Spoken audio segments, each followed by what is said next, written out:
Hello, folks. I am here.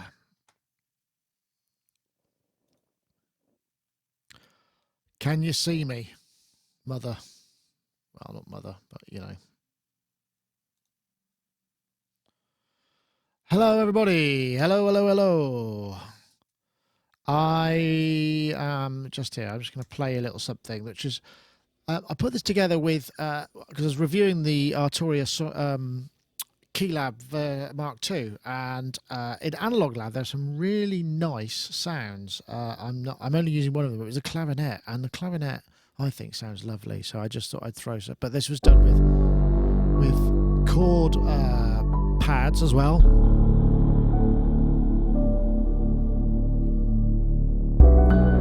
So just playing chords on the pads, and then playing a bit of notes on the top with the soft piano, which is Spitfire. But I just thought it had such a lovely ambience. There you go, you can watch the MIDI go by as well, which is actually massive, I think.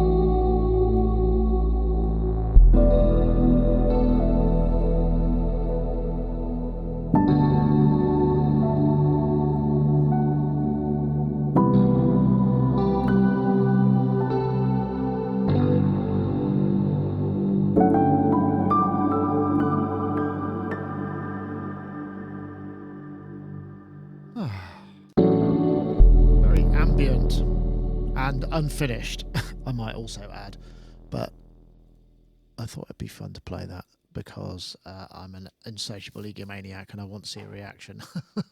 That's not true. Well, only partly not true. Right, let me save this and quit out. Free up a bit more stuff. Right. 1, 2, 2. So I've got to, yeah, that's a bit better. Let's get on my levels and stuff right. Is there video yet? Oh, really? No video yet? Pourquoi pas? Maybe I need to adjust something. Sorry about that.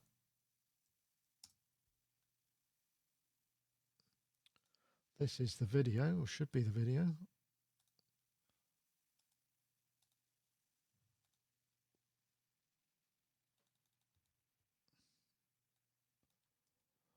Yeah, should be. There should be video there. Oops, I need to put that one 555. Live is broken. Oh, God, seriously?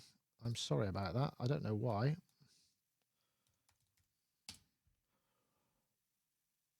I'm seeing it. If you refresh the page...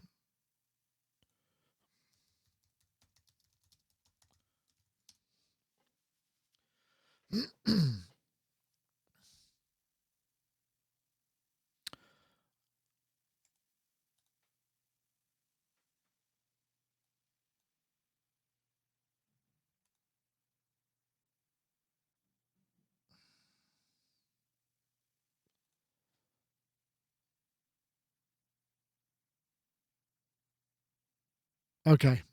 Sorry, I was just lost in a bit of figuring stuff out.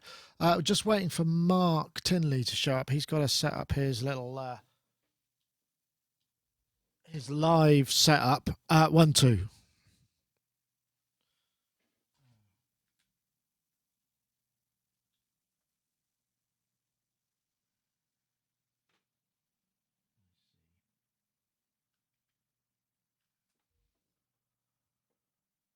Just got to get my... I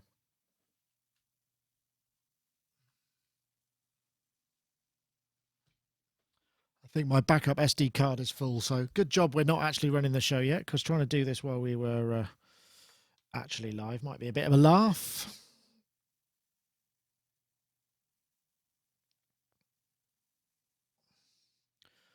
Okay, just so yeah, I was just playing a bit of some sounds that came out as a result of reviewing the Arturia Keylab Mark II.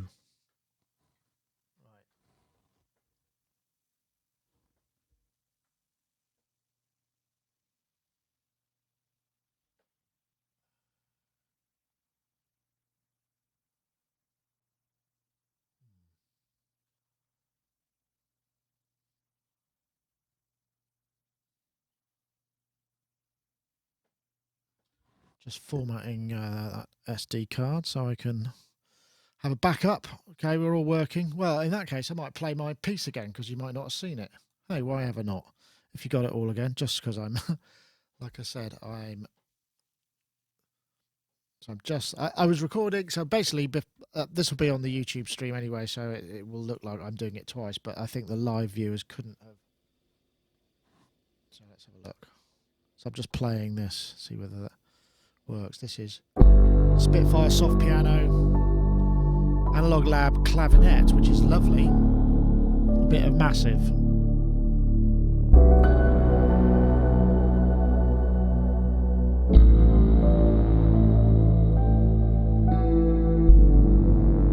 Yeah, I seem to have that working as well. Good. And of course, masses of shimmer. But I really like this clavinet.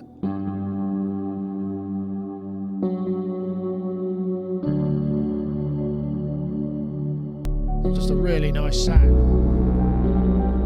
And I was using, for those of you who haven't seen this already, I was using chord memories on the soft piano, Spitfire audio. So I was playing chords and then just playing some top line stuff on top of it with the soft piano. Just very nice. I think, anyway. I might work on that a little bit and get it into some sort of shape. Anyway, let me just save and quit that. Let's see where I am now. Yeah, shimmer's good. Yes, you're right. In general, oh well. I guess I'll just be one of those people that's like everybody else. Well, not that I ever wasn't, but yeah. So, what have we got today? So hopefully we got Rich Hilton, Matt Hodson, and Mr. Mark Tinley. It looks like the page is working fine this end. I don't know if that's hopefully that's all okay. So yeah, up in London yesterday, getting our new I-class visas because we need to travel on those for go to NAM. So NAM planning has already started. It's astonishing, really. And I have to say, the new embassy, it was the first time I visited that one. We honestly, we were in there about 20 to 9, and then they said you've been approved at about 20 past 9, which is astonishing. Astonishing. So yeah, that's good news. Although I did also notice that most of the employees there were now UK nationals rather than, and all the security were also UK nationals, whereas previously when it was in, was it Berkeley Square? I forget where the old one was. It was all sort of US Marines and whatnot, so it was quite different. Ah, Matthew. Hello. Ah, we have sound. Are you getting me? I am getting you. I try and get you. It's your humour, mate. I just don't always, you know. It's a bit dry. I am northern after all. What can I say? Very good. Right. So yes, we have got you. You're quite dark, but that's all right. Am I? I don't know if you've got brighten it up a little. Just a tad. Yeah, just a bit of definition there. Yeah. Is that the sun lamp? That's my beauty lamp. Yes, that makes me look gorgeous for these events. No, it's just a little office desk thing that I use for live streaming. Yeah. Yeah, it's pretty. I was thinking about getting some of those cheap LED light squares. Is that? Yes. Is that what you're using? Yeah. We use a variety of things. Let me go to 2up. We use, see if I can find them. Oh. I wonder what we're in for. Who's in the chat room? Say hello. Hello. Hello, Scott. Hello, everyone on YouTube.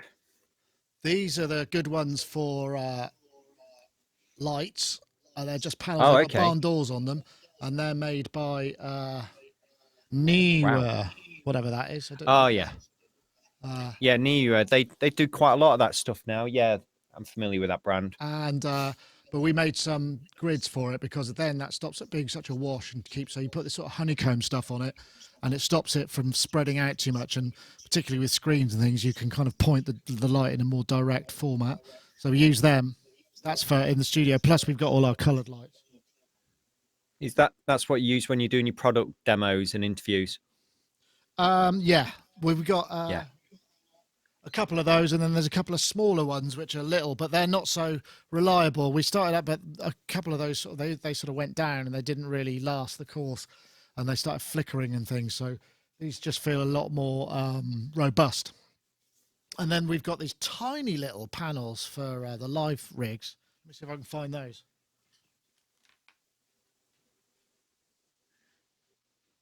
Yeah, I need to get something that's a little bit less harsh on the eyes. I've lost you, Nick. Can't hear you anymore, Nick. These are great for sticking on a camera. I think I've got some juice in it. Oh yeah, yeah. Is that what you've got in front of you, or you just got a normal light on? I just got a couple of that. I've got there's an old daylight lamp that I bought from Maplin's years ago. It's a bit green, but it's but yeah, this is the what's this one? It's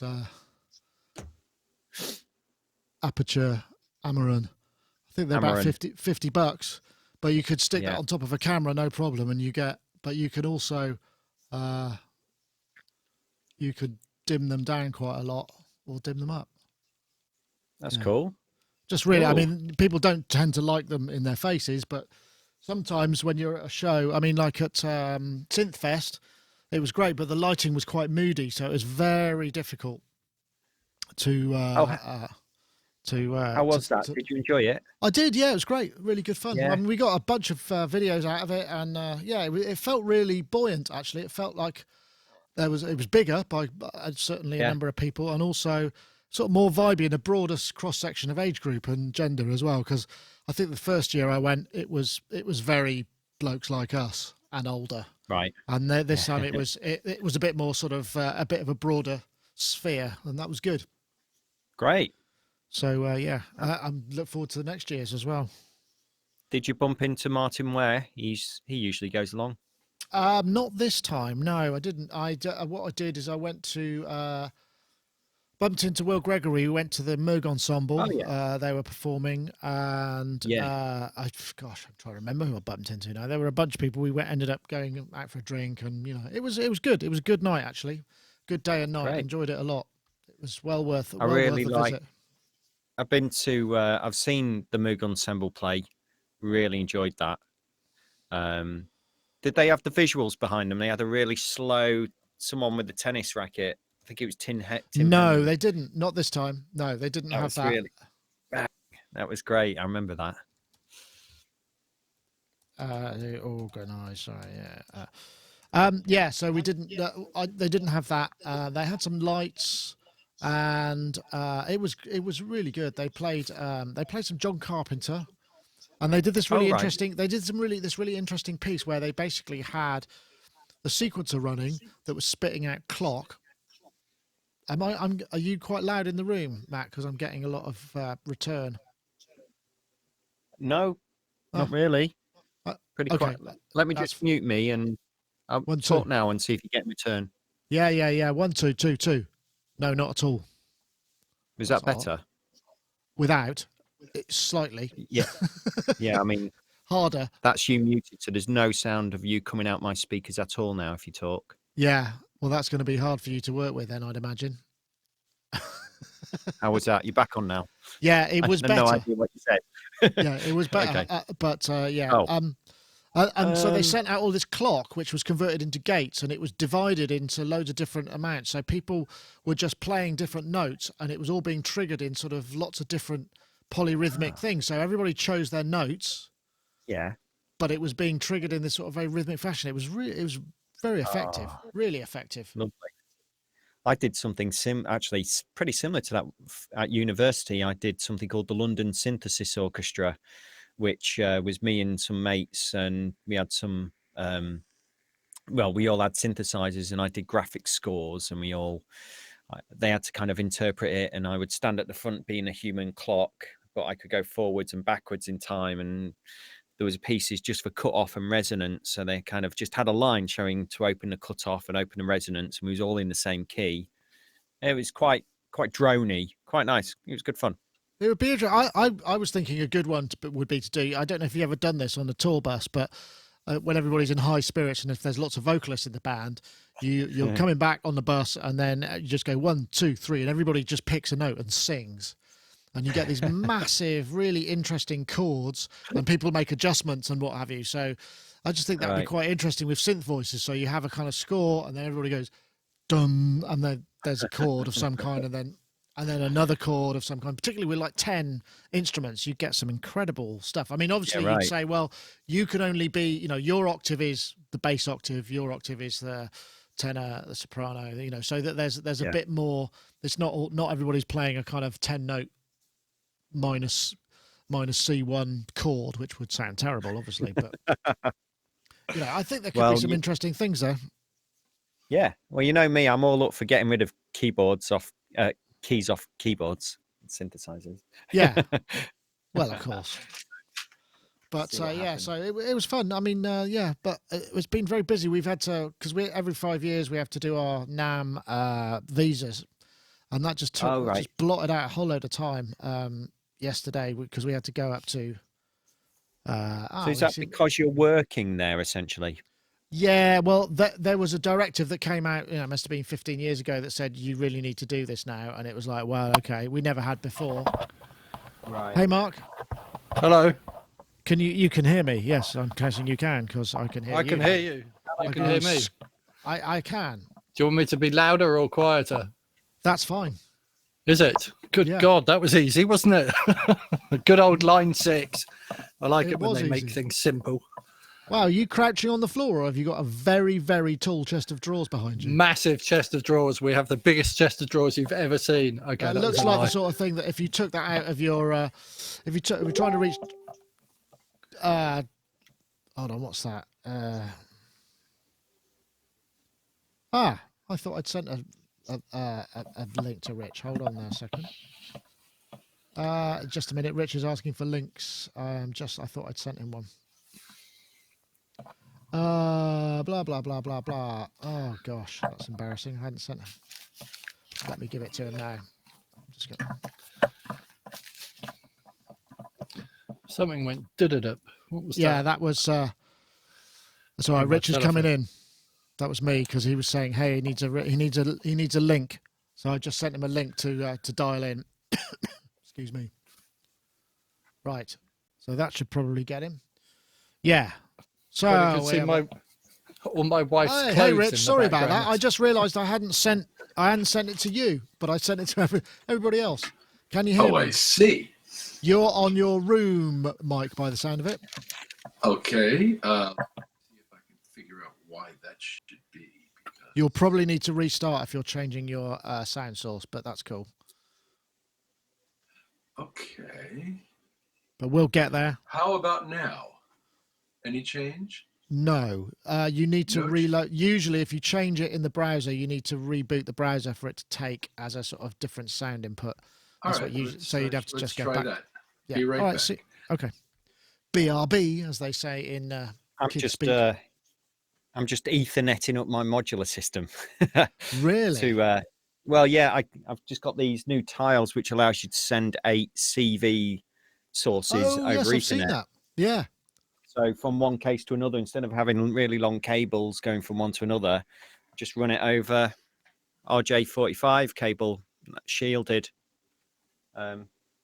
Yeah, so Does it just do CV or is it anything?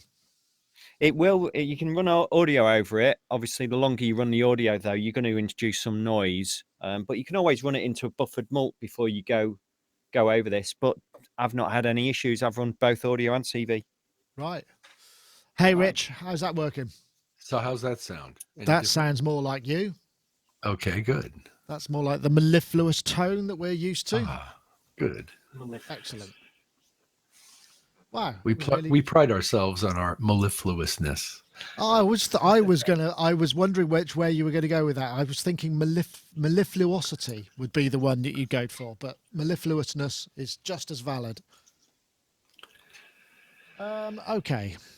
Right, I think we have everything ready. I've made a few adjustments to my setup here where it just, mutes and unmutes mic, so it's a little bit more streamlined from my end. Whether or not that's actually going to be introduce any issues, I hope not. And I've also I found out a new thing on this software. You can create these pages which are sort of sub groups of inputs. So now I'm just seeing what I need to see rather than all the other crap that I don't need to see, which actually makes more sense to me. Yep. Let's see. That's coming through to there. Okay. Hi, Mark. Hi, Matt. Yeah. Look at that. Hello. Hey, Rich. Mark. Oh, Mark. Mark? Oh, yeah. Okay, right. That's good. I think. Sorry, I muted my mic. I'm trying to do my homework. All right. Do your homework. All right. I got you. Hello, Rich. How are you? Good. Nice seeing you. Right. Long time. Yeah, it's been a while, hasn't it? Well, we'll catch up in a sec. What I'm going to do is we've got 3 minutes to go before we start. I'm just trying to think if there's anything else we need to cover. I think also I went to AES, Nick. Oh, okay, great. The Java. I had a funny story. So a friend of mine, who's best friend of my my wife's, my partner's rather, she's just got married to, or was recently married to someone called Robinson. So her name is Robinson. And while they were there for a family trip, they bumped into Dave Robinson, who is the editor of Revolution. And they just happened to bump into him in New York while he was there for the AS. So the Robinsons all hooked up together. It was a beautiful thing. I have never met Dave, and I didn't see him. Ah, okay. All right. Okay, I think we could do a show. Let's get everything running. Everybody's standing by. So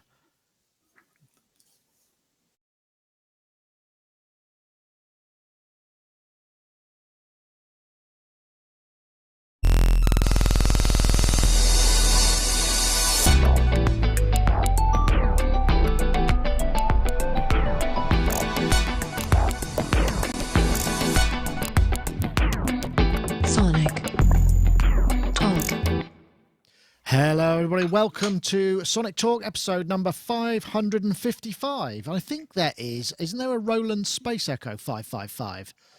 I think there is a 555. Yeah, there's Rich with the all the fives. We could probably do all the fives here, which would be more than 555. That would be so plenty of fives. Yeah, we could get. We couldn't get up to 555, but yes. So episode 555, which actually is. Yes, I think it was the Space Echo, the Pro one, that was rack mountable. If I remember correctly, am I correct? I'm sure the chat room will probably tell me what's going on. So apparently the video is unlisted on YouTube. Fantastic. Okay, that's not what we want to hear. Privacy, unlisted, public. I'm just going to change that now. So hopefully that'll be all right. I do beg your pardon. Anyway. I'll get back to that. So yes, this is the podcast to do with music technology. You may be forgiven to wondering what it was about as I was whittering away there. Yeah, music technology, synthesizers, drum machines, studio work, live production, all of those things encompassed into this. And this is episode 555. So I want to say thank you very much to Isotope, who will be providing a prize a little bit later on. You can win a copy of RX7, which is their excellent audio restoration and fixing software. Really is kind of magical stuff that Yeah, really magical stuff. So we'll check that out a little bit later on. You stay tuned. Probably about halfway through, we'll announce the competition details there. So do stay tuned for that. In the meantime, we'll come back and we'll say hello to a few of our friends. We have guests with us. We'll start with Mr. Matthew Hodson. I refer to him as Matt. I think his mother probably calls him Matthew, but I'm going for Matt. Matt Yeah, is, she did. Matt She is, did used to say, "Why don't you call yourself Matthew? That's your full name." well, that's the way. That's the way mothers can be, isn't it? But that's fine. Matt is an electronic musician, as you can see there. He's also a course director, I think, at BIMS College in Brighton, and that's right. Performs, a media composer, does a bunch of stuff. As you can see, he's got his large modular behind there. Actually, you were showing us some Ethernet cables there a little bit earlier. You're patching with Ethernet now, right? Is it the new thing? That's right. Yeah, sort of. Got a couple. Yeah, I got some new tiles, which allows me basically to send some signals over Ethernet from one case to another, which is pretty handy. It saves me having to have really long cables going from one place to another. So basically, I can send 8 CV and or audio signals over a normal RJ45 cable. I'm wafting this at you. I don't know if you can quite see it. Yeah, I can see that. Nice and simple. Just means you can rock up at a gig, plug one end into one case, one into another, and I'm ready to go. Basically, that's very handy. Is it? Does it require any kind of electronics, or are they just simple patch panels? They're just passive patch panels. Yeah, made by IntelliGel. Very useful. Really cool. That's good. So they seem to work for me, and they're cool. Anyway, lovely to have you, Matt. It's having me. As ever a real treat. And we'll say hi to Mr. Rich Hilton, who's over there in Connecticut, fresh back from the AES, which I think was it last weekend or last week? Muted. Somebody's going to have to take a drink already. It's not a good start. It was just about 1 week ago today that I was there. Okay. Rich, of course, keyboards with Chic and Noel Rogers studio guy. So were you checking out the latest stuff? I mean, were you jonesing after anything particular, or was it just a social for you? It's both. To me, it's always been primarily a social event, but then I hear my friends going, I hate the fact that I got to talk to people all day. It's like, really? That's why I go. Because I can see gear anywhere, including online, but most people will ship it if you want it bad enough. I won't. Yes. Huh? What's that, Mark? I won't. I won't ship ship anything. I refuse. No, I understand, but you've got a different kind of business. But anyway, I wish I'd seen you there. I saw, tons and tons of friends. It was great fun. I saw lots of cool new stuff, a lot of new music software. I've got a pile of business cards here to remind me of some of the things I saw. Some of it was cool. Some of it wasn't as cool. It's interesting how many people are trying to do sort of isotope / synaptic like things these days with regards to deconstructing audio and allowing you to change or remove things that heretofore you could neither change nor remove. And people are doing it variously well and in various ways. And there's also some cool little black box software that you just stick it on your tube bus and it makes everything sound better. It performs some sort of magical analysis and does some form of real-time manipulation of EQ in order to make every single instance of this music sound great according to some standard that they've decided. And then there was a bunch of cool hardware, a new API console, a new SSL box called Fusion. All the microphones were being shown. It was a lot of fun. And for me, it's also a father-son thing because my son Corey, who's in the business, and I attend together, which is nice. Great fun. Yeah, that sounds good. So was there a lot of audio networking there? Because every time I go to the sort of the more pro audio part of, whether it be Mesa or NAM or there's like, Dante seems to be one of the most pervasive, not pervasive, but the most dominant formats. But there are a number, so there's a lot of audio networking, right? Yes, I do see a lot of that going on there and a lot of hardware products. I'm not that deep in that aspect of our business, so I don't tend to devote a lot of my attention to it, but I saw a lot of it. And also possibly interesting is in the Javits Center, right next to where AES is taking place is NAB, which is the National Association of Broadcasters. So you've got some overlap in the functions of those two. And I imagine that part of it was present in both. But certainly it was present in AES. I just didn't spend a lot of time with it. Interesting. Well, just going back to the networking thing, if you were about to rig up a new studio or a new facility and you wanted some to do the cabling, would you go multi-core, or would you go maybe networked and have like boxes at either end and see if it would that suit better, or is there no desire for that? Well, I can't answer that definitively from my own perspective because I haven't had to design a major facility in a long time. And for a smaller facility, I think I'd probably just run really good cable. But I could be talked out of it, and I'd be interested. It's an interesting question, absolutely, and I don't have a pat answer for you. Well, okay. No, I'm just curious about that because we more and more now. Certainly here, you know, we bought a multi-core to run to the stage or the area where we do stuff, and we haven't actually used it because I just run a single optical cable, and I've got an 8-channel mic preamp, which I just plug everything into that. But you know, it seems like if we had larger facilities, more rooms, it would make sense. Or for live work, obviously that makes a lot of sense. But I really like the idea of getting an actual stage box. I mean, we use the X32, so it would be AES 50. But that's one of the things. It's like, which horse did you back? Did you back Betamax or did you back VHS? You know, it's one of those. It's like, well, Behringer is doing the AES 50. I don't know if they do a Dante card, but if they did a Dante card, it'd mean I'd use up my card port because I want to use the networking, because then I'd plug a recording card into the spare slot in the X32. So there's, you know, it's just all of those things that you get if you didn't choose the right format and you have to use up one of your other facilities to change the formats. And format converting between all the various, you know, MADIs and AES 50 and I forget the other one, Dante. It's really expensive. It's like super specialized stuff that you see in broadcast and whatnot, and that they are pricey boxes. I mean, to the novice anyway. I'm sure they're not that expensive for what you get, but wow. So I don't know whether I would do that. Mr. Mark Tinley, we haven't seen you for ages either. Oh no, I've been hiding. You look like you're with hiding now. You look like you're crouching on the floor, hiding under the stairs. But you assure me that I kind of chest am, of drawers. actually. Oh, are you? Okay. No, there's a huge chest of drawers. I'm making so much money that I've bought a 74-foot tall chest of drawers. I can That's only just to find put a the very money in, small right? microphone. Yes, exactly. Pound coins, all in there.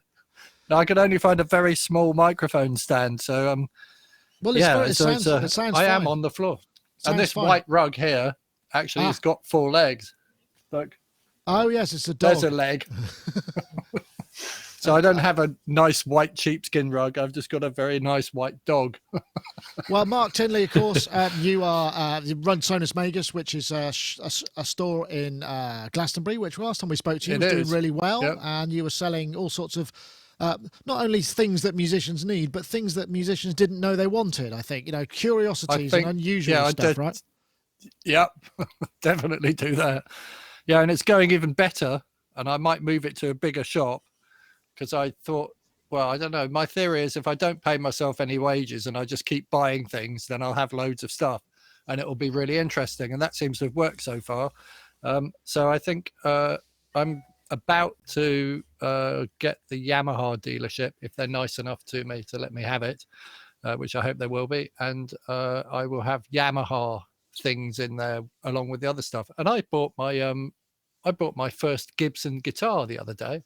Wow. That was weird because I've always avoided doing that. I've always been the guy that goes, oh, look, that costs millions of pounds to do it that way. I wonder if there's a way that I could do it with like a Tascam Porter Studio and an SM58. And then it's like, can we get the same results without having to spend quite so much money? And that's always been something that I've been curious about. So the idea of buying a Gibson guitar seemed a bit crazy to me, but it's like, well, why buy a Gibson when you could buy I don't know, some random Chinese make for 1/10 of the price? And now I understand why people play Gibson guitars, because I've got this 1959 Gibson Melody Maker, and it sounds unbelievable. It's like somebody injected it with Mick Ronson. It's kind of got that sound without me having to do anything. It's like, oh, I don't need to improve my technique. It just sounds good. So I might find it hard to sell that one, but there you go. So living proof that that sometimes, you know, because we're all the same thing, aren't we? You know, so as an industry, Yeah. sometimes you pay for what you get, sometimes you pay a bit more for what you're getting, and maybe it doesn't get you as much, but it gets you to, you get the feel good factor. That's quite interesting. Well, I'm What I glad you're can't happy with that. understand, though, I mean, in terms of guitar pickups, if this guitar pickup was made in 1959 and the voicing means that there's incredible clarity between different things that I play. So if I play Gene Genie on my cheap guitar, I can't really hear, because the chords are quite subtle, the voicing of those chords. I can't hear the melody if I'm playing the chord, if that makes sense. And there's a clarity between, if you're playing like bar chords and melodies within those chords, there's a clarity which I can't get on the other guitars. And now I'm thinking, in 59 years of pickup production, I mean, why has it got worse? That's what I want to know. Why? I mean, more modern guitars don't have that kind of edgy clarity that this guitar's got. And I'm not sure it's entirely down to the wood or entirely down to the pickup. It might be a combination. I think we're moving forward sometimes, and sometimes we're not. Like the hotter pickup is not necessarily the better pickup. Like more output. We've got to overdrive everything more. But then you can't actually work out what anyone's playing. And the same goes for all of the music tech stuff. Sometimes we're kind of like careering down this black hole towards these digital this, digital that. So to answer your earlier question, I would lay really good quality cable, because if not in your studio perhaps, but if I was recording a lot of things coming out of a room, I would want them to be separated and all going down a very good quality multi-core, I think, rather than the digital one. But anyway, that's an interesting thought.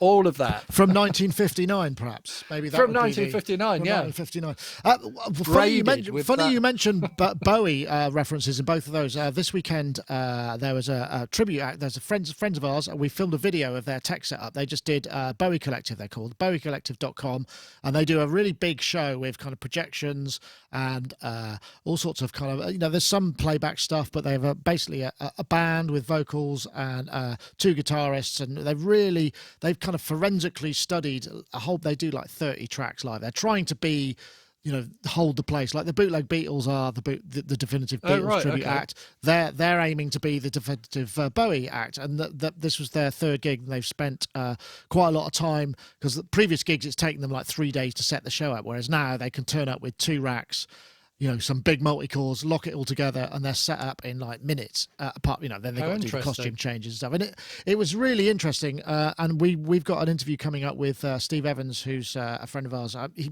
may have been on some Sonic videos in the past, and he plays Bowie, but he's also put together a lot of the tech behind it, and it was fascinating. So it was a great gig. It was a little bit compromised. The sound wasn't quite right initially, but when it came together, it was like, okay, the detail was awesome. So yeah, interesting. You should mention that. Oh right, I'll have to watch that. Yeah, hopefully you will be on quite soon. Let's start with some news then. Enough of this catching up nonsense. All right, here we go. This news, Sequential, as they're now called, formerly Dave Smith Instruments, have now introduced part of the enjoyment of playing synths and creating the Prophet sounds, XL, which is a 76 note again and again. keyboard. And the Prophet X is really amazing at that, because it combines the basic synthesis waveform, which I've reviewed. I mean, I don't think anything much has changed, apart from there's an OS update that allows you to play 32 notes polyphonically. And this girl is amazing. Everything exciting. She's 19. There's so many stuff happening like these days, so it's just crazy. And like this Prophet is pretty insane. So many possibilities, but it's easy to understand, so you can spend hours having fun. Anyway, it's kind of it's a slightly sort of abstract video where it's just got players talking about synthesizers. There, Domi there. She was also there at the Mo DX, the Yamaha Mo DX, and really blew everybody away. I mean, she was just. She is 19 basically, and she plays like she's been playing jazz. Well, she has. She learned from 3, and there was some other chaps as well who were there, also from the Mo DX. So sort of some quite jazz. But yeah, the news that there is the brand new sort of update to the Prophet X, which is the Prophet X. which is the XL, 76-note keys, and a new OS update gives you 32-note polyphony, which, as one of my criticisms in the review, it's just not quite enough for 16 voices, particularly if you're playing sustained pianos and what have you. So there it is. It's only about $400 more, which seems quite reasonable considering you're getting a completely new keyboard. I think it's a sort of a weighted affair as well. So I guess normally they seem to do the desktop version is the one that comes next. So that's kind of useful. I don't know. I mean, I'll come to you, Rich. You're a player, so it might be, I don't know. Have you had a chance to put your hands on one of these guys yet? Another drink for somebody? Rich is... Right, too. Well, you see, I've been typing a lot, and I don't want you guys to hear. I type loud, you know. That's fine. I type like a piano player. No, I haven't played this. But that is a fairly spectacular demo, and I think it's Peter Dwyer, as a guy I know, who I did a session with, actually, with him and Avicii, actually, who's in that video. And Gil, of course, just toured with Utopia and is a stunning player. And that young lady is unbelievable for her age, or for any age. All the demos, there were 4 of them, and they were all spectacular and made the instruments sound great and were fun and musical. And I think it did everything that kind of video needed to do, and made me want one. Okay. That's an interesting thought. It is. I mean, I have to say, you know, that it's another one of those instruments that came out. I mean, there seems to be delineation. Some of the kind of more established brands now, you know, the Dave Smiths, the Moogs, the Oberheims, you know, they're just kind of going, well, let's make high-end instruments, which is absolutely fine. But it did come under, people were like, wow, $4,000, that's a lot of money for anything. Well, it's expensive, you know? Yeah. It costs a lot of money. It costs a lot of money, but that's just the way it goes. But yeah, so that's what they've gone with that one, and you can get 76 kit. I think it's pre-order now, but it's not massive news in itself. But it's a deviation from the way that Dave Smith usually do it. But I do remember when it came out, people were saying, "Are you going to do a bigger one?" And there was no initial plan. So I guess that's good. Matt, I don't know if there's any point in coming to you with this because you're not really a keyboard guy. But have you checked the X out, the technology of the X at all? Yeah, the thing, you're absolutely right. It would be no good in my hands, but I imagine it's going to be great for those players. You got the semi-weighted keyboard in there. I think the things that excite me more are there's things like the 4 syncable LFOs with slew and phase offset, which would be quite interesting. And there's the other thing I really enjoy working with is loopable envelope generators. So for me, I'm you know, and how all of that modulates together, and there's the 16-slot mod matrix within it. So for me, that's where I start looking at things and I start getting excited in terms of how I would use this, not being a player.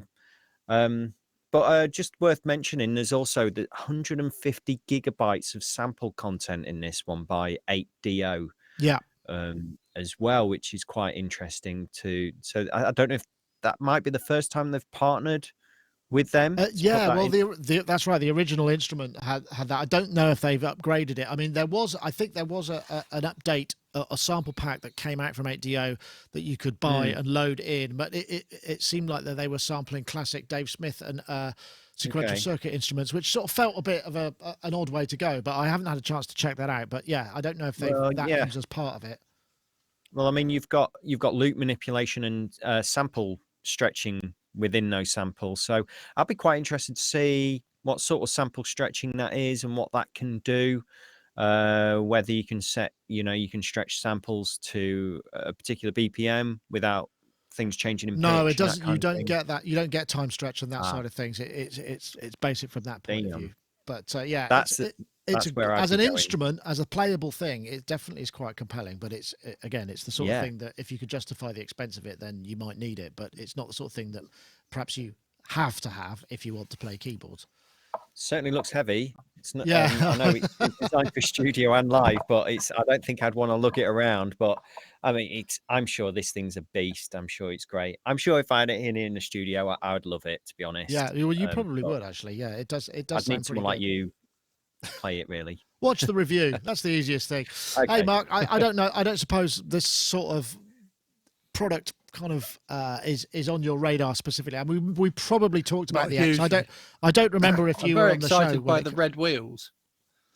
All right. Very excited by the red wheels, but But I'm not really a player either in terms of keyboards, so having more keys is just going to make it harder.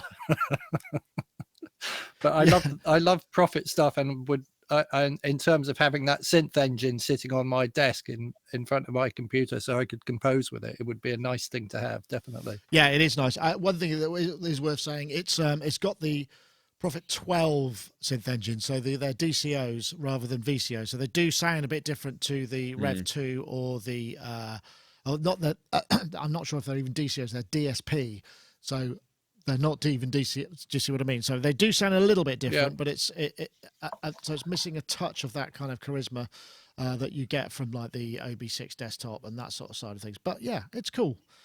Available soon, I think, priced about $4,399. So yeah, it's up there, but not as expensive as a Moog One. But we'll sidestep that one.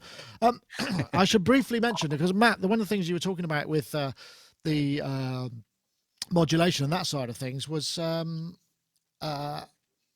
probably relevant to this particular video, which is one that Rich popped in. Oh. This is the Cypher 2 FX expansion, and I don't know if we've talked about this, but I listened to these demos, and this is a great set of demos, but there are some great audio demos as well, which are truly astonishing. We think this might be a Parisi brother playing because it's so well accomplished. It does sound nice. Yeah, also the style of the playing. Right. In a minute, he gets into some stuff that sounds very Parisi-like. But what you can This hear thing is goes there's lots of audio rate Great. mod and Ooh, I like FM. that. It really... This is Marco stuff, isn't it?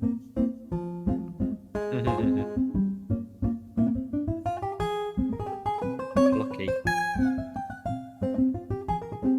Very gypsy jazz. Clever. I have to say, Rich, I'm so glad you brought this, because this made me smile at almost every single preset, and I really did enjoy this. But this is the new. This has been out, and we have covered it in the news. I'm not sure if we did cover it at any great depth. But there's the biggest selection of kind of MPE patches in one place. But there's this really good what we get. We get analog model expressive synth, 1,300 expertly crafted presets, and 500 of which are for MPE, which is the biggest lot there have been for ages. Yeah, it's up to 700 now. Is it right? Transmod. I mean, scalable. There was one. I'm trying to see if I can find it, but I think it might have been this one. There was just this amazing sound.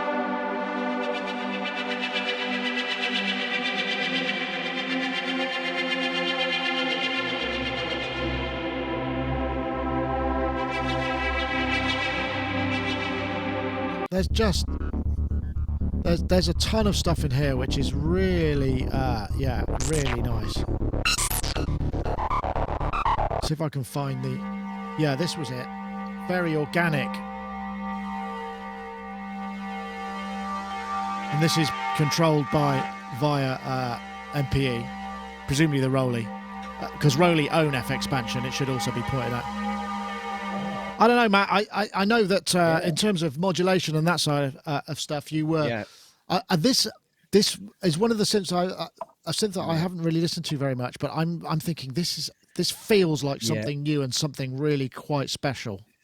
Yeah, this is great. I got the original. What was the pack called when it all first came out? The DCAM pack, I think it was, the set of all of the synthesizers that came out. So you had Cypher and Strobe and what have you.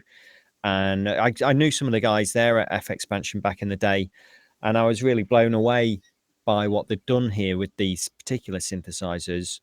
Aside from all the modulation, all the crazy stuff you can do with it, I don't know if you know, but when they brought out these range of plugins, what they actually did was they would go to things like the SH101 and a Juno, and they would open it up and they would do kind of point-to-point calculations between individual components, rather component than model just stuff, right? Component modeling, exactly, yeah. Rather than just taking the output and looking at that and analyzing it and then decoding that into software parameters. So Yeah, I remember beta testing them, and crikey, being blown away. And I still use it. I've got them installed now, and they're my go-to since. Definitely, this Cypher update is absolutely great. I think I'm going to update this and the Strobe too as well. Strobe's a favorite of mine. I think that originates from the kind of SH101 world, whereas Cypher's more. I think Cypher was a little bit more of your string synthesizer originally in Cypher 1. But I like what they've done here. I like these guys. I like what they're thinking in terms of modulation. Yeah, it's not only is it really easy to implement using the actual GUI that they've got, which I'm quite a fan of now. The way that you can just send modulation sources to each other and turn it up and down, that's really good.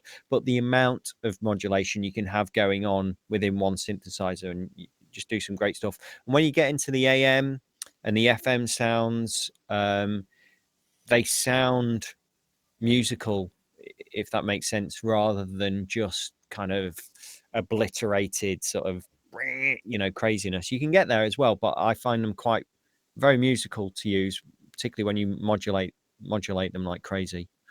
Yeah, well, I mean, it does sound like a really impressive machine. It's about 159 quid, I think. Yeah, and Mark, this sort there's an upgrade if you've got the original pack. I think there's an upgrade for about 79 quid if you've got the first one or something like that as well. That seems very reasonable. Mark, this sort of seems like it might be a bit more up your street. The kind of notion of this kind of mad modulation, and obviously being in the box is helpful for people who are moving around a lot and can't lug all their kit with them. Sounded good to me. There was a lot of, I mean, like Matt said, you've got like something that sounds like usable FM noise kind of melded into something that sounds like kind of filtered but big and wide. So it sounds like it would be useful for sort of cinematic kind of things, because there's a lot of like spatial width in some of those sounds and like nice smooth filtering, but with that the FM stuff seems quite well integrated, and those broken sounds quite often it's quite difficult to make those work within a sound. So it does sound quite interesting. I don't know that I've even heard of this. It's on version 2. You see, that's I've been hiding in that shop so long. I've missed this entire synthesizer. I probably ought to download the demo and try it. Yeah, actually. well, there is a demo available. You can download it from fexpansion.com. Rich, even. God, I don't know what's going on, but you brought this up. Your turn, because I know you're a big fan. Now we can take a drink for you. Yeah, you're a big fan. Oh no, you wouldn't stand a chance on this one. I'm already I don't know how many in. I know you're a big fan of the Parisi Brothers and a fan of the Rowley stuff. I mean, have you tried Cypher too? Because it's definitely seems to be a good fit. You got it installed then, right?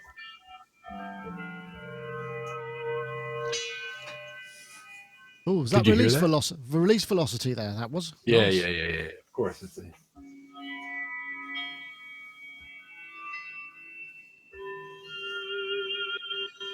yeah, nice. Yeah, I love this thing. I'm just starting to dig into it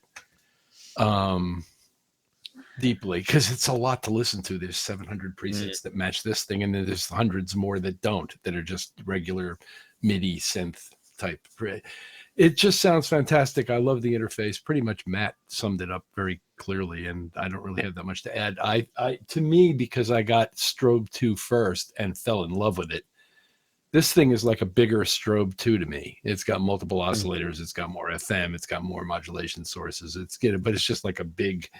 I liked your analogy about Strobe 2 being more like a Roland Juno style voicing, and this thing is just much more elaborate. But they kind of lay out the same and they kind of operate the same. And I love the way they route the modulations, as Matt pointed out.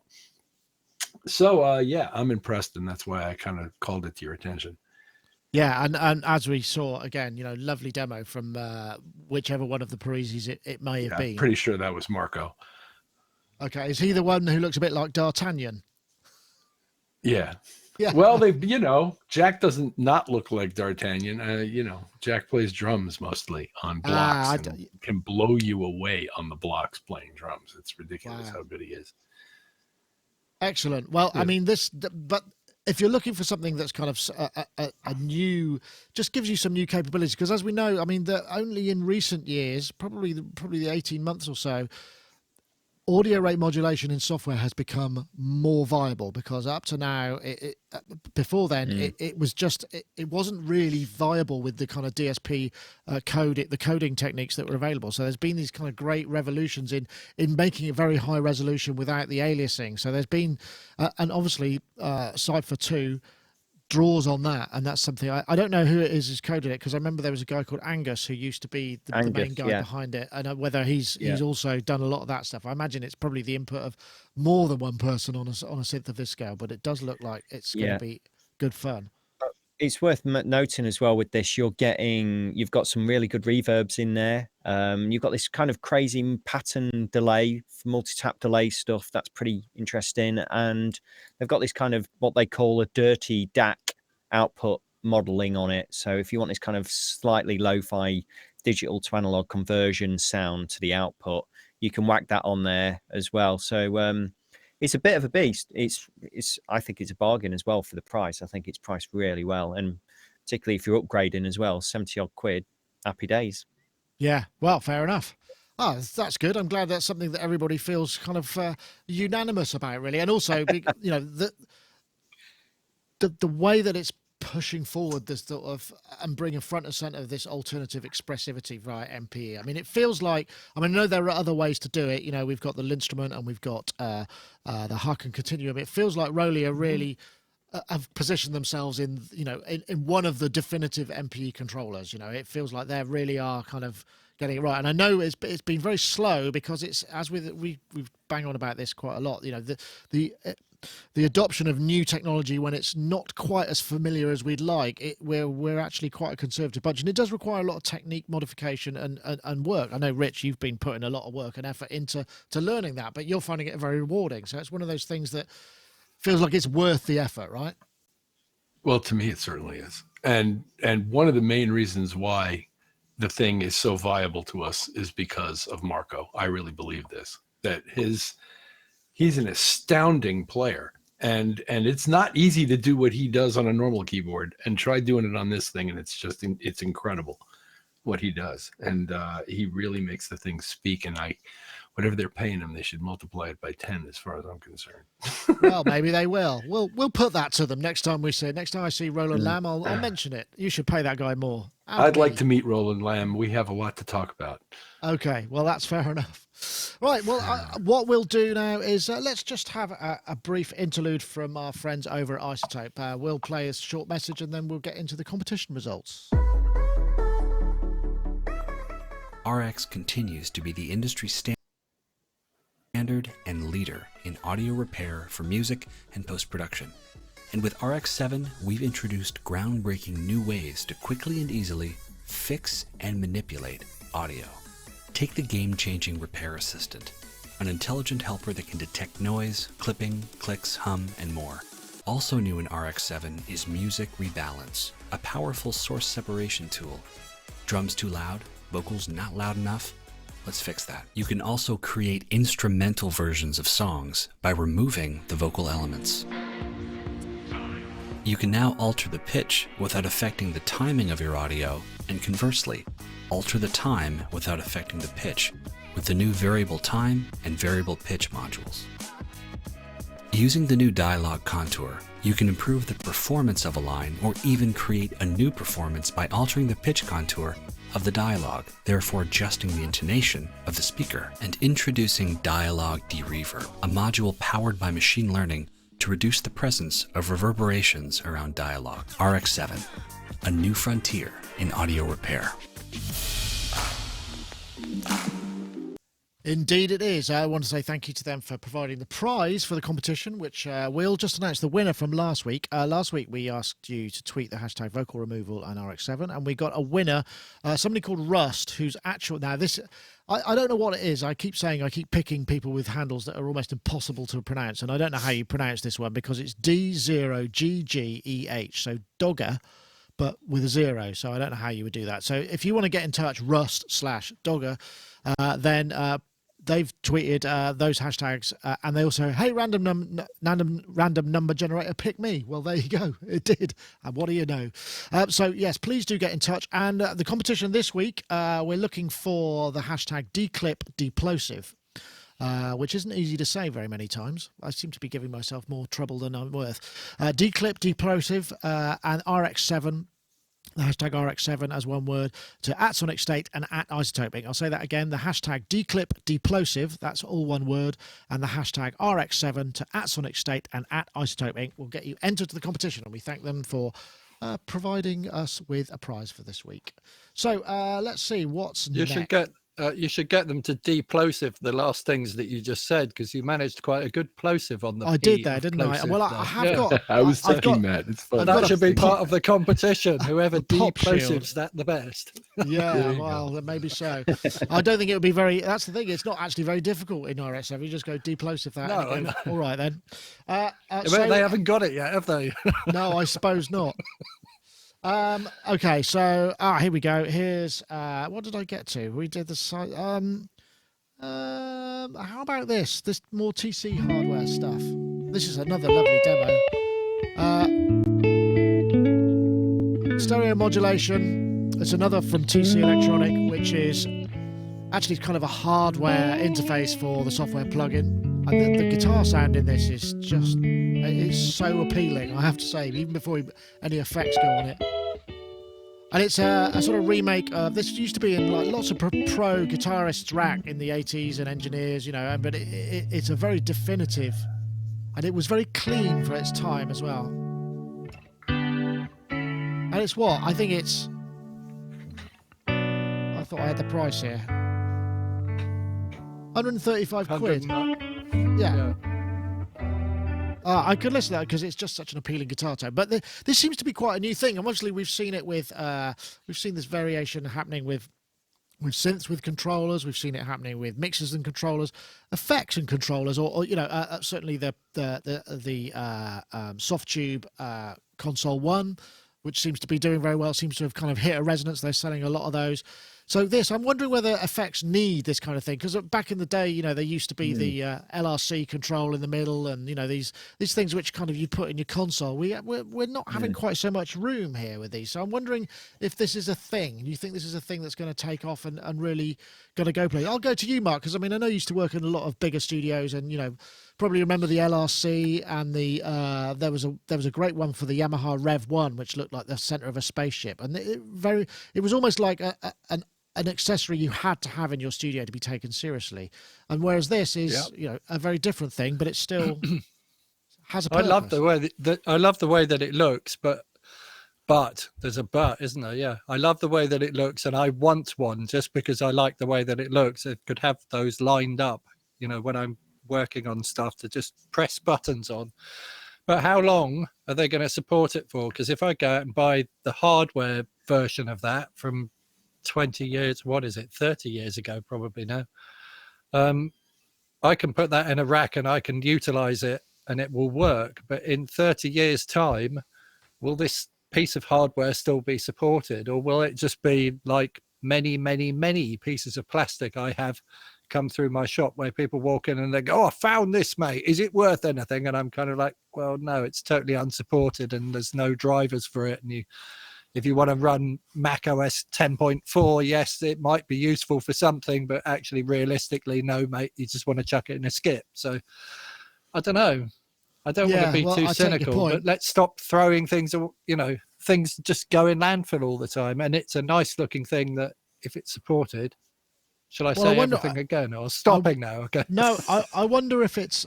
I mean, I just said everything twice. Sorry.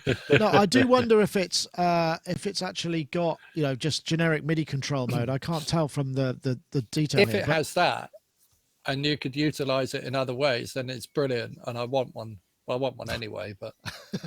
Yeah, it's got that sort of appeal, hasn't it? That like, you know, the Volkers did, and the little boutiques. They just sort of feel they've made something desirable, even though you might not necessarily need it. I know, Rich. I mean, I'm guessing also you have spent and do spend time in big studios where these things have a function because the master unit was so massive, and you'd leave it. You know, it would be in a room somewhere, and you'd have this remote control for it.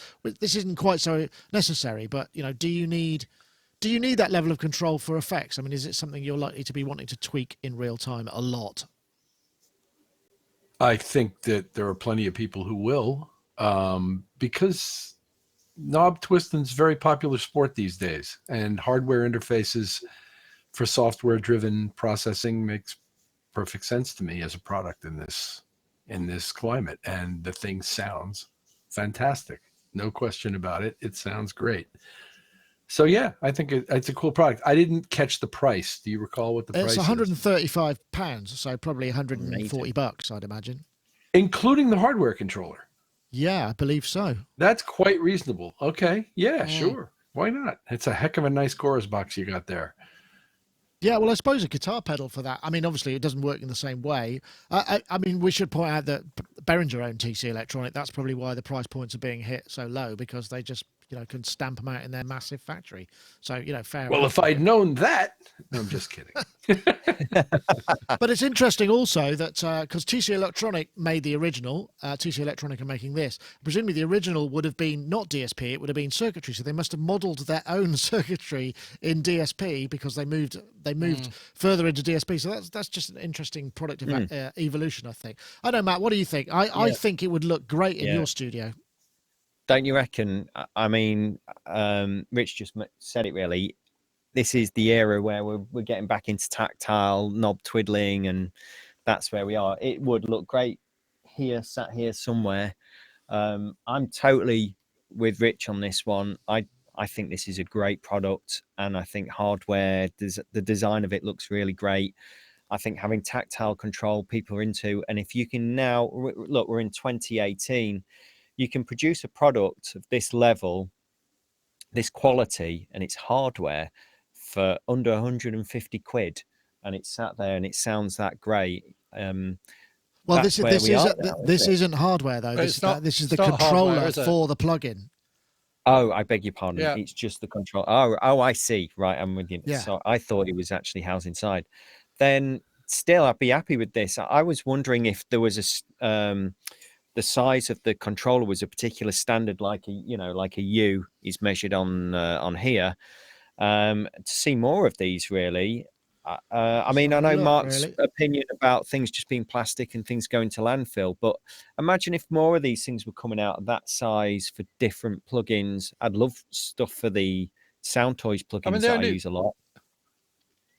The only reason I said that is because I know that in about maybe, what should we give it, 7 or 8 years time, somebody's going to go, oh, we should move all VSTs to 128-bit. And then maybe in about 10 years time, they'll go, oh, we don't need to support any of the 64-bit stuff anymore, do we? And so we're, 12, 15 years down the line, TC aren't going to re-release that as a 128-bit plugin, are they, for VST? They might do. So it will suddenly get left behind. Yeah, but there'll be a bridge. Yeah, they might. There'll be a bridge for it. There'll be a bridge for it. Okay, but the other thing about this is, it introduces the notion of the idea. I mean, if you could get that DSP to run, say, on a Pi or something, just a little module that had enough grunt to run one instance of that DSP that you could control specifically with that hardware, then we're starting to see. Then it's starting to get really interesting, because it's not just tied to your CPU. If all it has to do is communicate via USB and the code sits on whatever CPU could run it, then that's something that I would look, because as we've seen, that there's more and more wrappers and Linux-based stuff. Indeed, you can run. VCV rack on Linux. This is one thing. I sent my Korg development board, which was the development board for the Prologue. Sent it to a listener of the podcast, and he said in return he would try and get VCV rack running on a Pi and send me the image, so I could then have that running here and kind of go. So then I've got modules. So the idea of being able to run something like this on a dedicated piece of hardware that could be interchangeable. No, unfortunately not. It hasn't, Mark. But I think that's the missing link for this kind of stuff. Yeah, all day, keep going, and then if you can create your own image and you just go, well, I'm just going to put it on. Here it is. That would be brilliant. That's the thing I plug it into. So all I need is that, and there we go. I like the idea of that. I think again, someone's got to do it soon. in my opinion. Yeah, I'm Yep. hoping that this is a sign of them just testing the waters, maybe of things to come in the future. Who knows? Maybe so. Rich, you sounded like you wanted to come in there. There are guitar pedals that do that allow you to load software Yeah. and provide different Yeah. functionality, and you can even change them from gig to gig if you were so Yeah. inclined. Empress, I think, is one of them. Yeah. They're not brilliant though. I've No, tried I some understand of that, those but and the concept does the live concept's in there, some yeah. form of hardware. Yeah. Yeah. I think what Nick's saying is it becomes an open source thing where I could go to a website, download an image which would include all of my VCV, put that on an SD card, put it into my Raspberry Pi, switch my Pi on, and it becomes a synthesizer. And then I take one of these controllers and I plug it into the USB port, and I've got hardware control over basically that black box that Nick just showed us. So it becomes like absolute, it goes from being the most complex rocket science to the most basic. It no more different really than taking your photos on and off your camera on your SD card. Well, That people would make are it really making interesting. Accessibility, basically. Yeah. Well, people are making cross-platform software that will do some version of that without the actual SD card transferring portion. But I mean, arguably, Korg's Gadget will do some version of what you're describing without actually having to take something from source A and put it in source B. You could actually. But how much is it? But them. it makes. What about accessibility in terms of price though? Because a Raspberry Pi costs like $40, doesn't it, or something? Right. What this Fairly this fast, theoretically fast runs on the computers you've already gotten, and mobile devices you've already gotten cost Well, whatever, I mean, $30 to $50. But it's just again conceptually, it's not exactly the same thing as what you're describing. But some form of these kinds of things is starting to emerge. Well, I suppose Good. the other thing, if they ran this, I don't see if it ran this. It runs as says VST audio units AAX. If they went AUV3, you could run it on your iPad, presumably plug the thing into a hub and have your iPad running the effects, and then just have this box. So I mean, it's still a $400 entry point to have the iPad as well. But I mean, there should be other ways to get in, because I mean, ultimately we're interested in the algorithm and the hardware. We don't really care about whether it checks the email or anything. So, and a device that's essentially a host for various things and allows you to route signals in various ways. So that it's funny, isn't it? Yeah, exactly. Where we've been there before. Who remembers the SM Pro Audio box? I can't remember what it was, but I've got one. V Machine. V Machine. It's utterly brilliant. My V Machine is an N-Sonic SQ80, so it has that running in it as a VST, and a couple of other weird drum machine things that are 32-bit VSTs that I can't put on my 64-bit machine. So it just sits there, and it's like a standalone sampler. It's almost like having an SQ80 in my kind of setup without having to have an SQ80. That's interesting, as I've got one of those and I could never get it working. It wasn't really? much fun. Okay. It was accessibility again.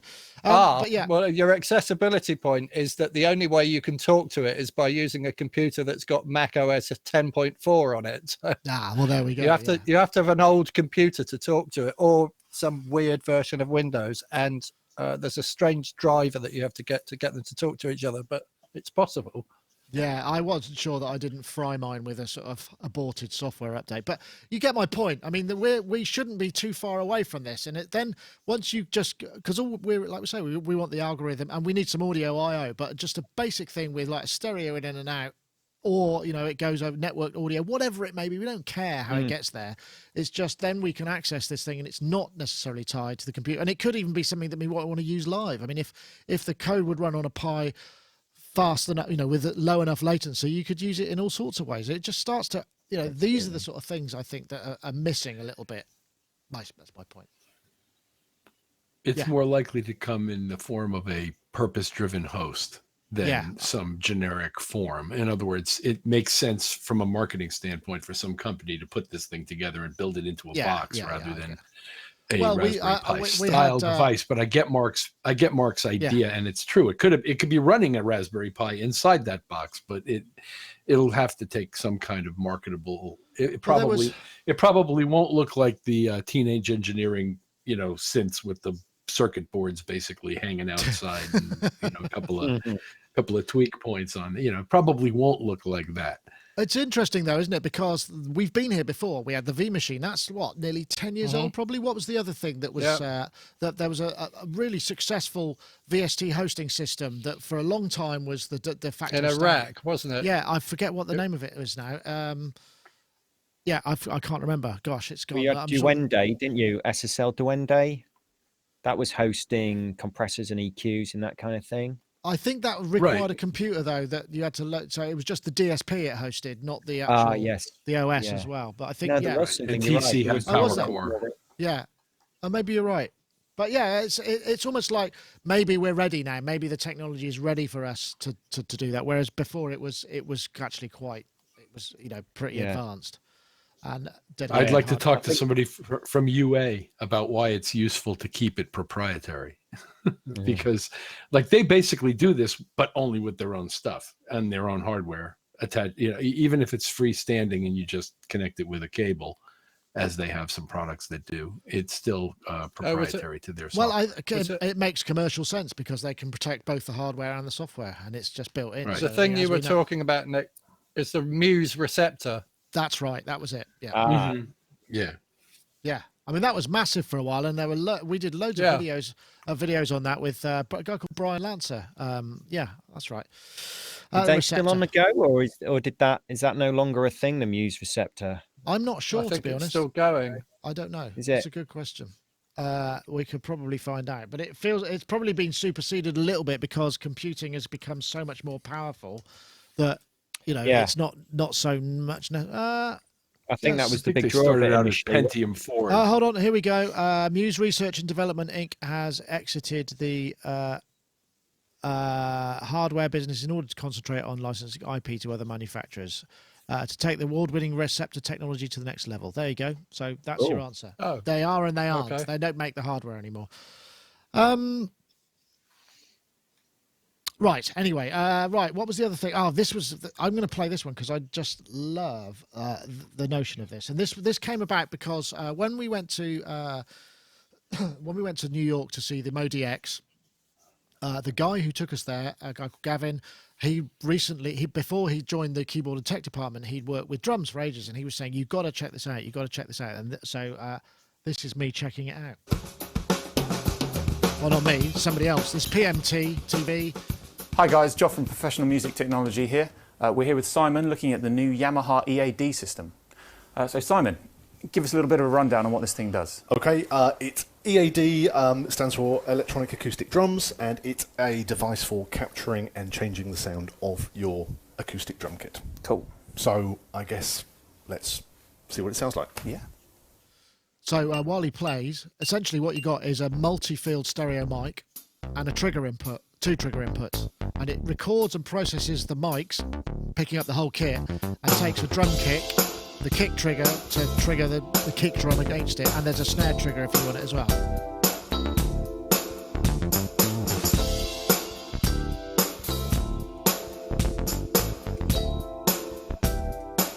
So he runs through various different kits, and there's DSP in the box.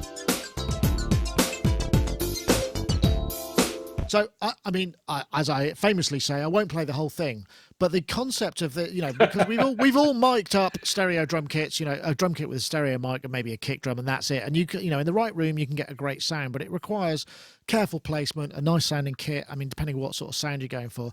And what this does is you bolt the mic either on the front or the back of the bass drum, and it picks up the kit around it.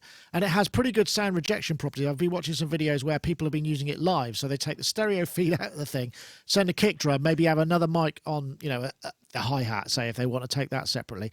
And that's it. And that will give you an editable and a triggerable kick. You can also put, like I say, another pad in for the snare, and then the overheads and the rest of the kit is picked up by the mic. It just seems really blindingly obvious, and it's all handled. The internal DSP handles the processing the mic. You compress it. It kind of handles rejection pretty well.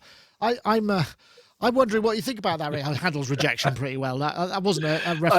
I don't handle rejection all that well. That's why I came to you first, Rich. Yeah.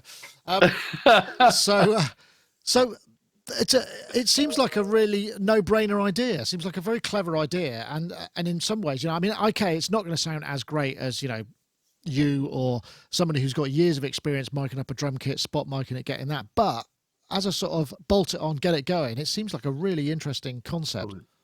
Is this a V drum killer? I mean, does this allow you to do the V drums without actually having to play on a different device? Well, kind of, yeah, but it's not set. It's not. You don't get multiple outputs. You don't get, you don't get that many triggers, but you do get the other stuff. Well, as somebody who sort of doesn't like V drums very much, it's not a product for me, but I can see why it exists, and it seems like it would be an effective product and a marketable product for people. But it's not something that interests me personally. I guess I feel like one of the sharks on Shark Tank right now. So I'm out.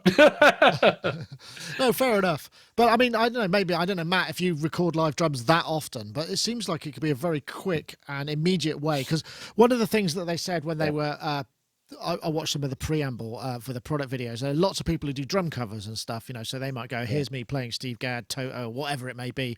And to get that sound, you need like thousands and thousands of dollars worth of kits, microphones, and the knowledge and the ability to do it. I mean, with this, you're not going to get exactly the same by any stretch, but it seems like it just seems like a really innovative and interesting idea.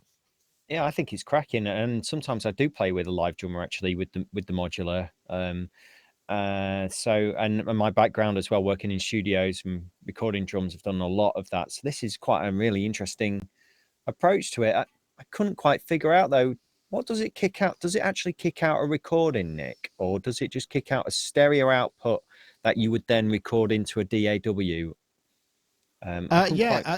It sends out a stereo. If I've got some pictures here, let's see if I can make you get it bigger. A stereo mix coming out, or maybe over USB as well. I think it's just a stereo mix. Okay. I mean, yes, if it could handle MIDI as well, that would be pretty awesome. That's the so sense. You can plug in foot controllers, which you can then manipulate stuff on the fly as well, because like you said, it's got DSP on board, so you've got compression and reverbs and things like that. I think this also could be a good one for... I'm sorry, here we go. My mistake. Looks like it's got a host port and a B-type port. Yeah. And then you've got outputs and left and right and 6 inputs. I'm not quite sure what goes on with that, but that looks...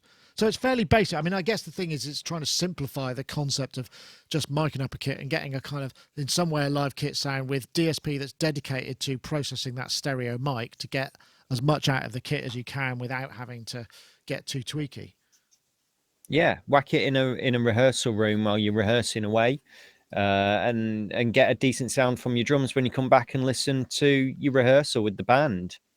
That's the initial way that I could think of using it. I think in a studio, I would go into a studio and I'd mic the drum kit up how I'd want it to sound.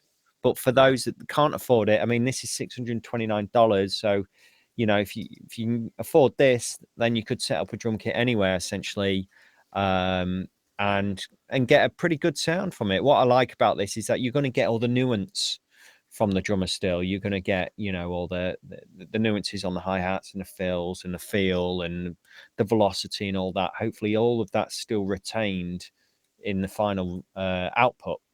I'm just looking at this. It's actually, you can import your own samples as well. So you can use it if you're just triggering the occasional sample. You can add additional pads to trigger those samples. So it's extendable.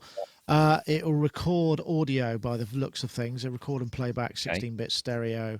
I'm just seeing functions, USB audio and MIDI. So yeah, you're right. So you could you can take out so yeah, they're starting to look quite useful in that respect.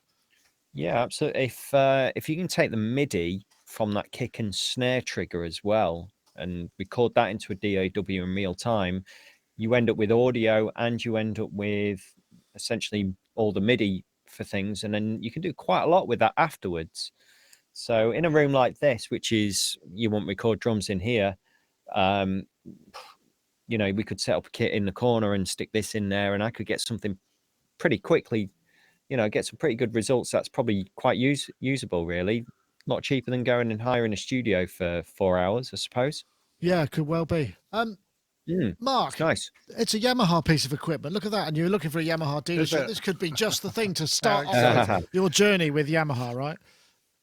I was thinking more about those weird guitars that don't have bodies, but you know, the silent guitar. No, so drums. Okay, I put my brain back on drums for a second. If I want to record drums, for me, well, depending what it is that I'm doing, actually, but if I was recording a band and we were developing the song, I hate V drums. I don't want V drums anywhere near anything. I want like original, real drum kit waveforms. So if this doesn't give me original, real drum kit waveforms, if I haven't got any raw material to work No, it with, does. It's got stereo mic as well, so it records the sort of but tops. you're saying it gives me a stereo output though, or does it give me? It doesn't give me a multi-track drum. I track, don't does it? believe so, but that's not something I can. Because I think the problem with all this DSP stuff is if we process stuff with DSP and then you put it in a computer, and then if you want to move stuff around or stretch stuff or alter timings of things or play around with stuff like that, once it's had DSP on it, like a bit of reverb maybe or some kind of EQ and all that sort of stuff, when you time stretch that stuff, it sounds absolutely awful. Whereas if you can get hold of the actual raw original waveform, so the raw original drums, if you stretch that stuff around before it goes through any kind of processing, you generally get away with a lot more. And that goes for all instruments. So if I'm recording guitar, I want the clean guitar as well as any processed guitar, because if I want to time stretch my playing to make me sound like I can play, I want to time stretch the clean one and then dump it through a whole load of processing to make it sound like it's going through an amp or whatever. And then any of the anomalies that end up in there, and perhaps I need to stretch mine further than most, but any of those anomalies tend to get kind of eaten up by the filtering or the DSP. So the same with drums. Like if you've got a big room on something and you stretch that room longer or shorter, if you've got a good ear, you'll hear that happening within the beat. Whereas if you've got tight, just the waveforms and you move them around, I guess it depended. I guess it would depend on what sort of space you recorded. I was just looking at the specs to see if I could find out whether it output. I mean, if it output 4 channels, so your trigger channels left and right, and your stereo mic as a separate WAV, so you have them separate. So the actual stereo process, you could then choose to not process the mic at all. You could just have the mic output. I think I'll have to do my counter argument to that would be that if you've got a really good drummer and you've got a band in your studio and they know the song and they know exactly what they're doing and there's not going to be any development or editing afterwards, then maybe this is a really useful thing to have. So I think it all depends on the situation, whether I'm going to want to develop the song or develop the production with the person I'm working with, or whether we're just going to record. So if we're just recording, so I've got a local folk band and they're like, no, we're not going to do any of that kind of editing stuff. We know what we're doing. We're just going to put the drums down. It might be really useful. Yeah, I see what you're saying. Yeah. The other thing that it's kind of potentially useful. The other thing that I think it might be useful for is a live setup where, I mean, I don't know whether it's going to work in a stadium or whether you bother, but, small gigs, medium-sized gigs where you could just rock up with a drum kit, put this on the kit, and then just beef it up. So maybe just, maybe all you do is you don't send the mic out at all. You just send the triggers out and have a little bit of the mic. So you can adjust it to the room a little bit and maybe have some effects. That might be an interesting side of things. Yeah. How do you keep the rest of the stage out of there? Yeah, well, I watched a bunch of videos about people who had tried that, and they said, I was worried about this, and actually the bleed was quite minimal. It was, it's not going to be, if you wanted to take my drums out and only and isolate them and put them on another track, it might not work. But in terms of...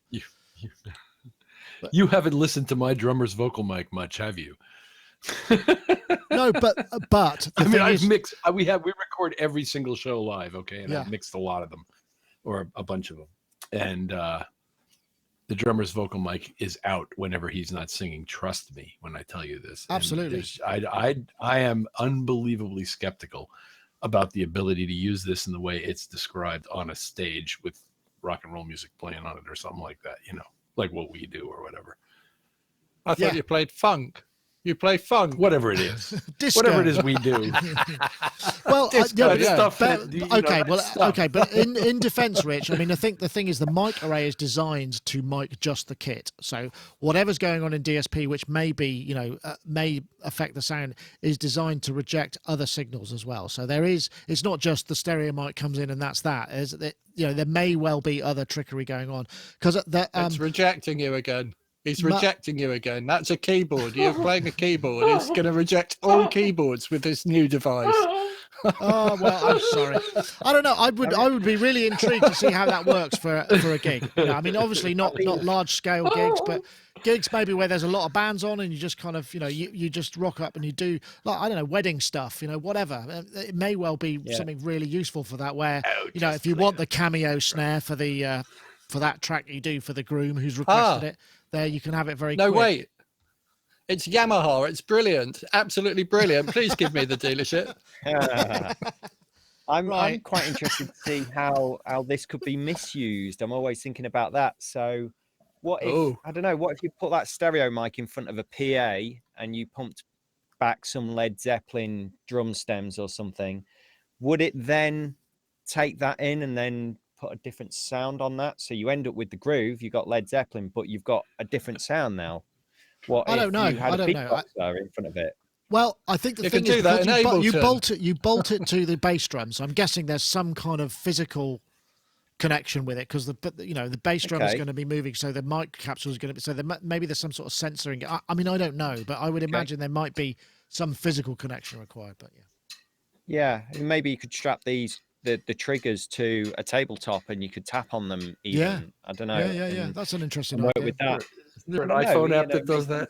Yeah, there is, but Yeah, probably. There is. No, serious, there is. Yeah, there is. I can't remember what it was called, but I remember using it. I've got it on the phone if I want to look for it. Yeah, that's all right. We're fine. I remember doing something with that anyway. Okay, well, I feel that's probably a good time to end the proceedings, and thank you. Actually, one thing I did forget to mention.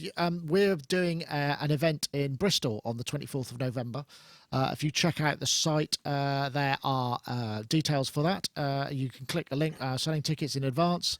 Please do come along. We're going to have speakers, people showing. We've got Will Gregory, Aidan Nutley, and Dave Spears and Ty and Wynn showing up with synths, instrument setups. We're going to do interviews based around those with demonstrations. In the evening, we've got performers as well, Battery Up Orchestra, and also Chris Calcutt and others to be announced. But that's coming out on the 24th of November, Saturday in Bristol at DBS Music. So please do check the site. I'll put a link to it in the show notes. You can get your tickets in advance, and it's all going to be smashing. And there's a bar, so don't worry, you'll be able to have a bit of social as well. So folks, thank you so much for joining us. Mark, it's lovely to see you. Really enjoyed that, and I keep telling myself I must come down to Glastonbury and visit your shop. I just have been very remiss, but I will, I promise. I'll play you some of my stranger audio recordings, which I've realized I can't actually publish, but I've got a little Zoom recorder running in the shop, and some of the conversations are really quite outstanding. But the most recent one was I was being told by this woman with a very strong East London accent about a website on YouTube called Transgender Investigations, in which they cite that Prince Harry and Pippa Middleton are both transgender, and that they got the baby from a baby farm. And she's telling me all this, and it's quite. Perhaps don't play that on the show if you're. I can't play it. I can't. No. I would love to be able to publish that, but I don't think I've any legal way of doing that. And it's just because I think it's just such an unbelievable. Or many of the conversations in my shop defy belief so far that I have want a record. I don't know. I have to present them some other way. Yeah. Well, Mark, thank you for joining us, and we'll hope to see you very soon. So that's been great. Indeed. Yeah. Great. Okay. Look forward to it. Mr. Rich Hilton, thank you also for joining us and contributing a couple of those topics. It's been great to have you. Are you around for a little while, or you're back out on the road? First of all, my pleasure. I'm coming in, and I have a down and back to London next week. And then I'm home for a bunch of November, and then we travel again. And then in late November and December, we're doing a big tour of England and Ireland and Europe and such. So I'll be around. Good. Well, I'm very pleased to hear that, and we'll speak to you again very soon. And I hope that. If I may, one last thing about something I saw at AES, because you just mentioned Zoom, and I was at the Zoom booth where we actually know a few people, some of whom went to school with Corey. They were showing a 360-degree microphone, which oddly enough sells for $350, which I think is a terrible marketing mistake. But besides that, they had a virtual reality show on an Oculus headset, and you put on this Oculus headset and you turn your head and the sounds are panning. Yeah. It was remarkable. It was absolutely remarkable. Wow, that sounds good. Yeah. I think Gaz saw some headphones that did that as well, where you got a listener perspective. It was like Waves head tracking or something. Well, we'll have to check that out, Rich. But this is matching the video that you're seeing in the Oculus headset. Ah, right. Okay, got you. The audio recorder's got a gyroscope in it, hasn't it? So it knows where it is when it's recording the sound. So and then it keeps the gyroscope information somehow. Wow. So it's all locked together. It's really clever, really clever. Yeah, it was incredible. And I had to mention it before we said. Well, thank you very much. And also, Mr. Matthew Hodson, thank you for joining us as well. Are you about to do a live broadcast yourself? Going to do some more live modular madness? I should have. I must do that again. It was great fun, actually. I did that after one show and we had a right laugh. No, I'm going to chase up the record label because I delivered some demos recently. So I'm kind of interested to know what they think of that. And I think I might go out and treat myself to this new Electro Harmonics Grand Canyon delay looper pedal as well, which looks really good. Quite like the look of that. Yes, we were going to talk about it, but we just didn't quite have the time. But yeah, that's the Electro EHX Grand Canyon, which is actually $249. So probably similar amount in the UK, but it did sound very good. Maybe we'll talk about it next week when you've bought it and you can tell us about it. How about that? Yeah, that'd be radical. See how it works with the old modular. Yeah. Well, thank you, everybody. That, me. once again, is the end of episode 555, which we're talking of a delay pedal is sort of quite apt at that. Just wanted to point out before we go, if you want to enter the competition to win Isotope's excellent RX7, we're looking for the hashtag #DeclipDeplosive and the hashtag RX7 to @Sonicstate and @Isotope Inc. That's it for this week. Thank you very much, everybody. We'll wave you off and see you all. Hang on a minute. Oh, wait. What's going on? 555 is the number of an IC that people make square wave synthesizers from. Wow, okay. The 555 is the heart of the Atari Punk console. Right. I think we ought to mention that. Excellent. Yes, well, there's another 555 wrestler. Well, anyway, thank you. See you all later, and your dogs. Bye now. Take care. Bye. Bye.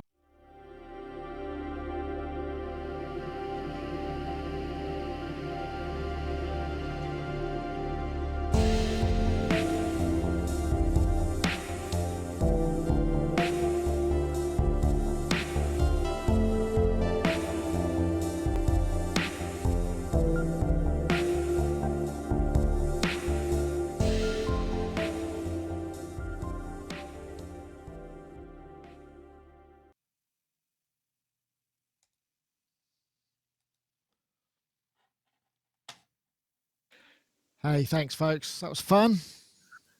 Sorry, numerology for nerds.